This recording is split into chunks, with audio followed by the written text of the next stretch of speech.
طب في حاجة أنا ممكن أعملها إيه هي؟ إن أنا ممكن آخد الجوهرة دي، يعني أنا دلوقتي هاخش في الviewport هنا، أخش مثلًا في الsolid mode وأمسك الجوهرة دي وأروح جاي عامل shift D وأعمل G وأعمل مثلًا إيه alt B عشان أفصلها خالص، يعني دي هتبقى لوحديها خالص، وأروح جاي إيه واخدها كده بقى إيه أعمل مثلًا إيه rotation أخلّيها مثلًا rotation إزاي؟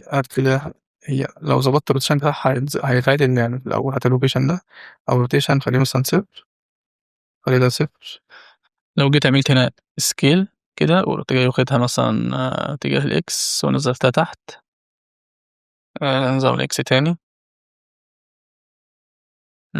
كده مثلًا ننزلها تحت في الرمل ممكن نلفّها كده أهو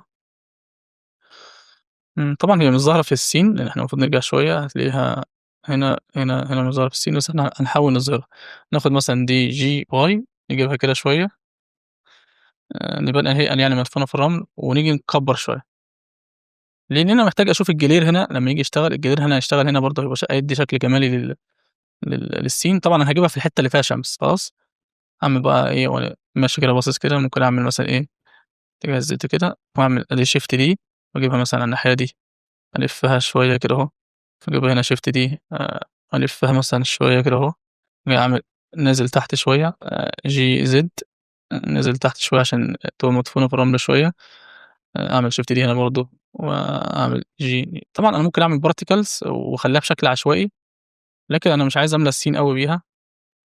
G كده إحنا حاجة بسيطة خالص، بُص هنا تاني، ممكن نحط واحدة في الآخر هنا كده، أبُص هنا برضه اتجاه الزد تاني عشان نشوف السين كلّه، وأعمل shift D وأجيبها مثلًا هنا شُفت الحتة اللي في الآخر دي، أجيبها هنا مثلًا وأعملها لتحت شوية، وأعمل shift D كده أهو، دي بقى أروح جاي عامل لها scale جامد، مكبّرها شوية،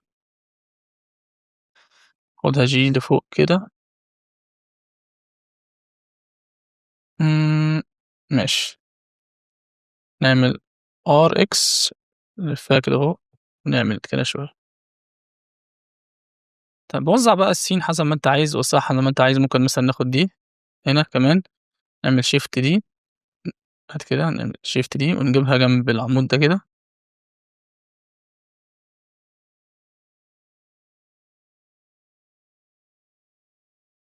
نجيبها مثلًا كده أهو،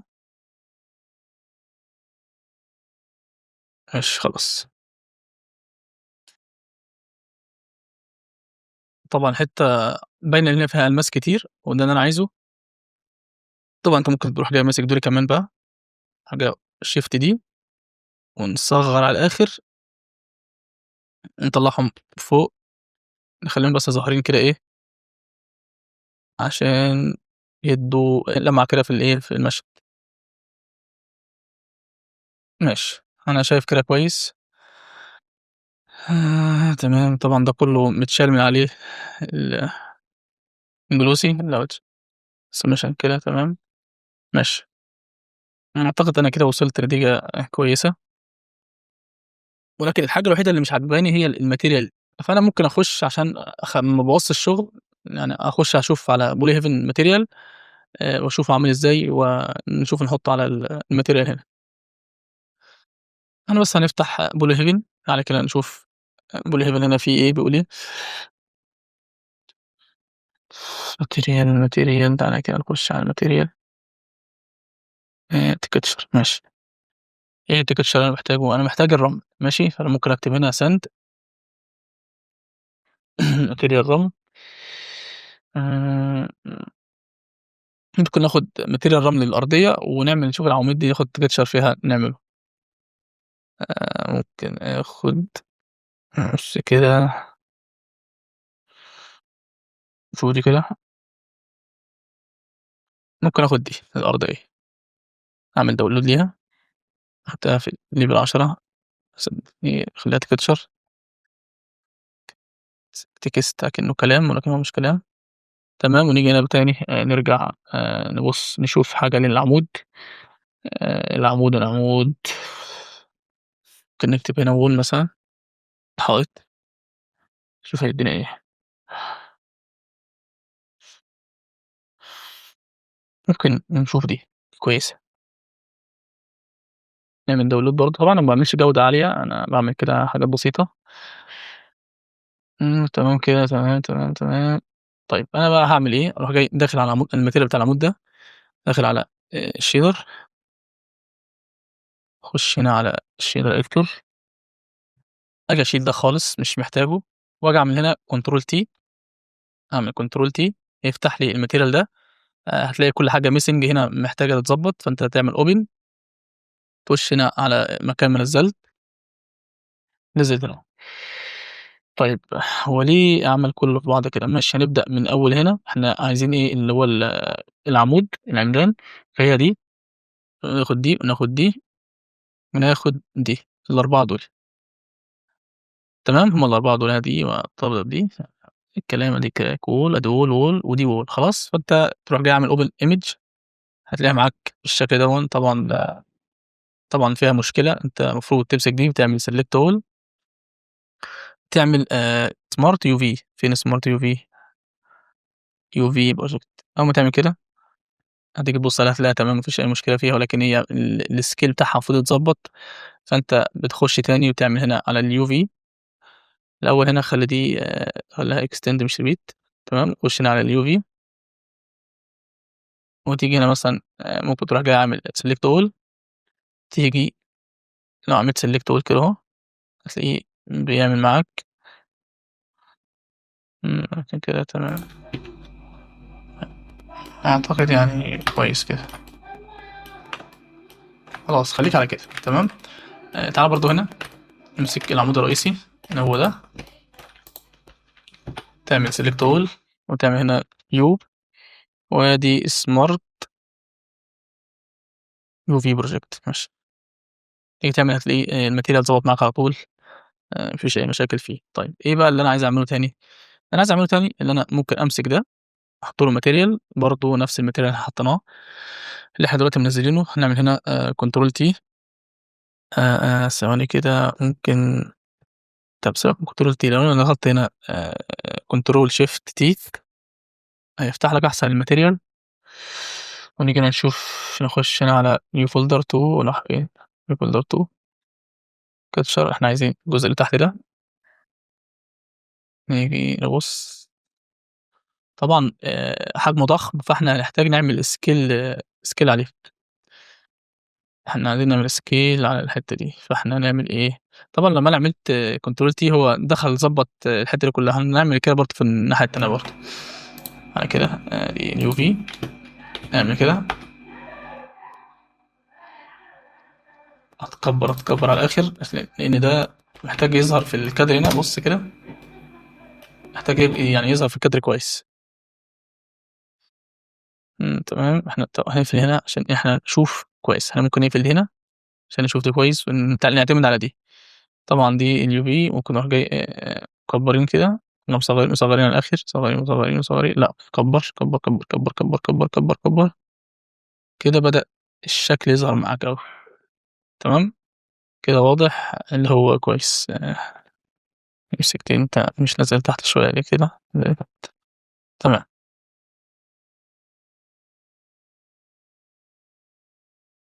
تعالَ هنا برضه أنا حطينا الmaterial هنا بطريقة أنا حطيتها غلط، أنا هامسك ده كده تاني، أشيل ده كلّه، وأنا أمسك على ده وأعمل control shift T هنا، فيفتح معايا التابة دي على طول، فأنا أدخل هنا برضه أروح جاي أعملها، فهو ينزّلها جاهزة على طول بطريقة كويسة ما فيهاش أي مشاكل، هي بس دي مشكلتها الوحيدة اللي أنا هامسكها وألفّها كده عشان الmaterial في الجزء دوًّا مش كويس، لإن الmaterial ما بيتحطّش كده، الmaterial بيتحط بطريقة تانية خالص، وبياخد وقت لإنّك أنت المفروض تمسك الmodel هنا وتعمل علامات معيّنة كده فيه، عشان تقدر أنت تقسّم الmaterial واحدة، واحدة.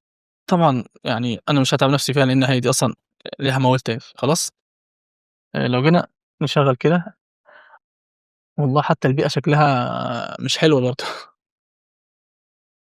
فإحنا بقى هنعمل إيه، الإضاءة هنقللها خلّيها مثلًا أكنها بالليل شوية، هات كده، هات الsun،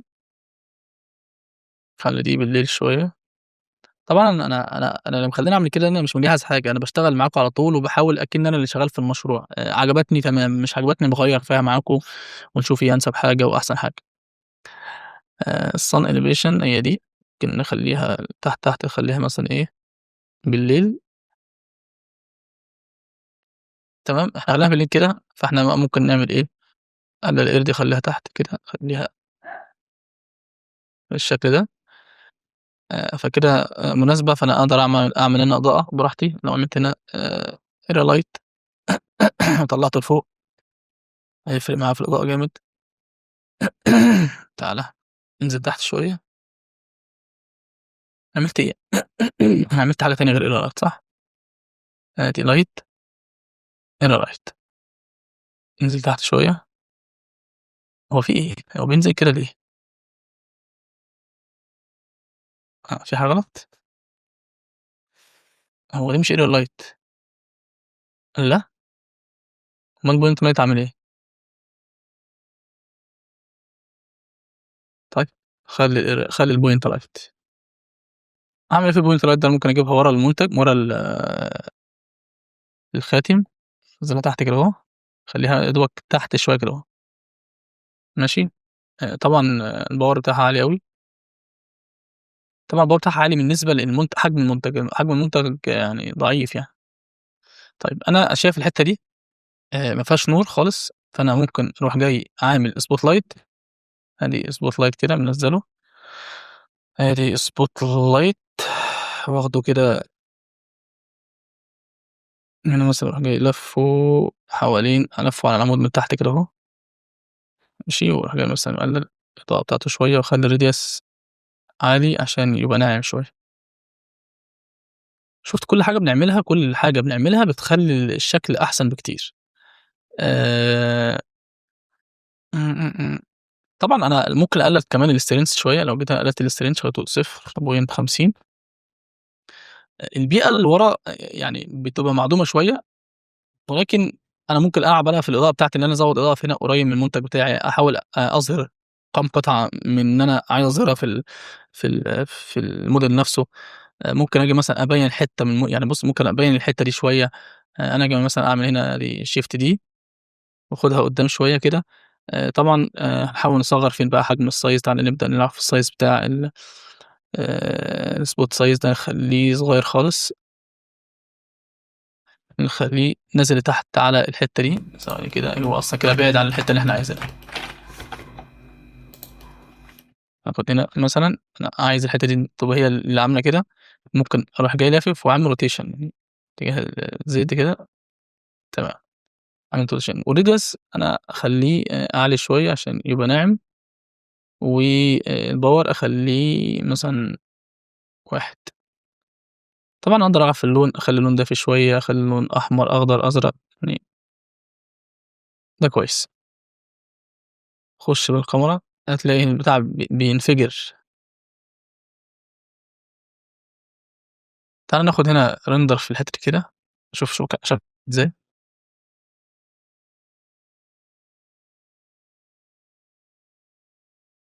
إحنا هنا وصلنا لنتيجة كويسة، يعني بشكل عام وصلنا لنتيجة كويسة.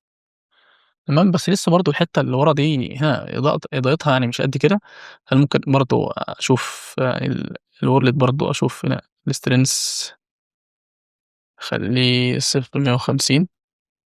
وأنا برضه ممكن آجي على الإيميل هنا أضبّط البيئة هنا بتاعتها لوحدي، أنا أخصّص ليها حاجة هنا. آجي على الspotlight اللي هو اللي إحنا كنا عاملينه في الأول ده، راح فين، أعمل shift D وأنا باصص عادي هنا، أروح جاي واخدها ورا وأعمل G. شُفت لمّا عملت البيئة هنا ضبطت معايا شوية. أقدر هنا أعلّي الpower شوية لإن العمدان كبيرة، محتاجة power عالي. تمام، والradius نعلّيه. طبعًا إحنا بنحاول الإضاءة دي بتبقى أصعب حاجة موجودة عندنا، يعني كلنا بنواجه مشكلة في الإضاءة، لكن إحنا بنحاول نضبّطها على قد ما نقدر. آخر حاجة المنتج مش ظاهر أوي، أنا برضه هاخد spotlight من ده، أشدّها شوية على المنتج كده. تمام، وآجي هنا أخلّي الpower قليل شوية والradius نقلّله عشان يبقى حوالين المنتج، هو الradius أصلًا قليل.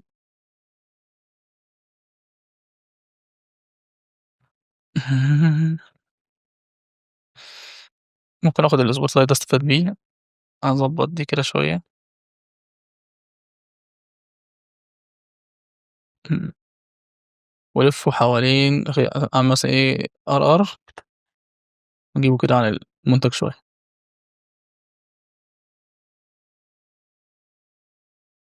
طبعًا أنا ممكن آجي هنا على الvisibility هنا ما اخلّيش يعمل الإضاءة العالية دي، لو أنا لغيت الجلوسي هتلاقيه شال شوية والtransmission used يعني باشيل ما باخلّوش يعمل effect عالي أوي، أستفاد بس بالإضاءة بتاعته من غير ما يعمل effect عالي. أنا كده تمام، ماشي. طبعًا لو عايز تشوف تأثيرها فعلًا بُص جيت هنا تاني رجعت هنا، هاجي واخد عملت جلوسي بُص تأثيرها بيبان أوي، reviews بُص حاجة يعني إحنا نقلل شوية كده. لأ، أنا مش عايز دي، الغي دي خالص، راحت فين الجلوس دي الغيها خالص، ماشي؟ كده أعتقد يعني ماشي كويس أوي كده.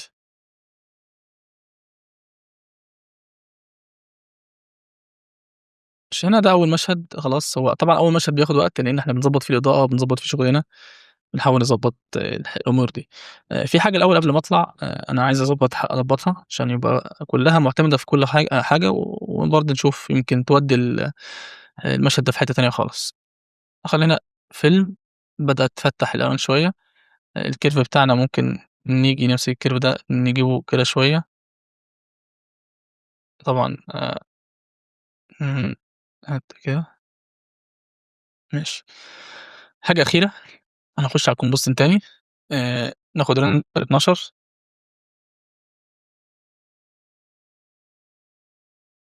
ممكن نهدّي الجرير شوية هنا، نيجي مثلًا فين الstrengths خلّينا مثلًا 0 لأ، نعمل مثلًا 1 ده كده إحنا لمّا هديناها عِلْيت، هنخلّيها كده شوية، خلاص.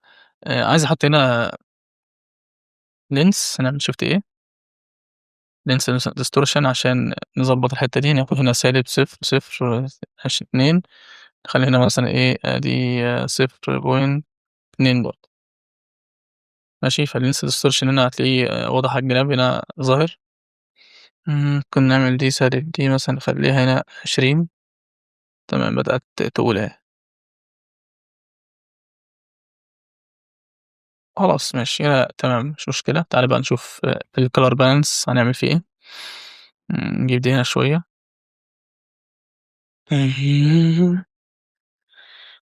ممكن دي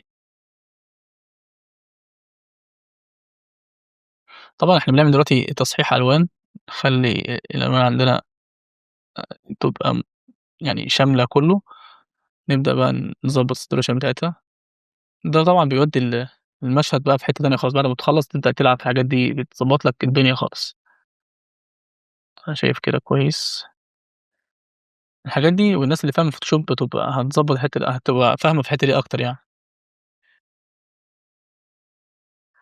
ماشي. وأنت بعد ما خلّصت ضبطت الحتّة القِيَم دي، ممكن تروح جاي ماسك القِيَم دي لاعب فيها، بتفتح تغمّق شوية المشهد، يعني بتدّيك آآ effect تاني يعني. فأنا كده خلاص تمام، أنا أعتقد كده أنا مبسوط بالنتيجة دي، هارجع للlayout تاني وأمسك هنا الgraph editor أخش عليه عشان نضبّط الحاجات دي، ممكن نمسك الخاتم أو الempty اللي إحنا عاملين عليه keyframe ونمسك دي، نيجي بقى نشوف هنا لو عملنا normalize هتلاقيه معانا بالمنظر ده. شغّل كده، إحنا عايزينها تيجي يعني الكاميرا تخش مرّة واحدة خطف سريعة وتبطأ في الآخر عشان نشوف الخاتم وهو بيلف، خلاص، فإحنا هنمسك دي اللي هنا في الأول كده إحنا بنخلّيها تمشي بسرعة في الcurve ده، كده نمشي بسرعة، نيجي هنا نلف برضه تلاقيها مشيت بسرعة، نيجي هنا نعمل دي كده شوية، نعمل دي كده شوية، تشغّل تلاقيها ماشية معاك كده، تيجي جامد وتمشي معاك كده، خلاص، فأنا كده نعمل خلاص save ده المشهد الأولاني، ممكن نعمل دلوقتي full copy ونعمل ده shot 2 خلاص، تمام.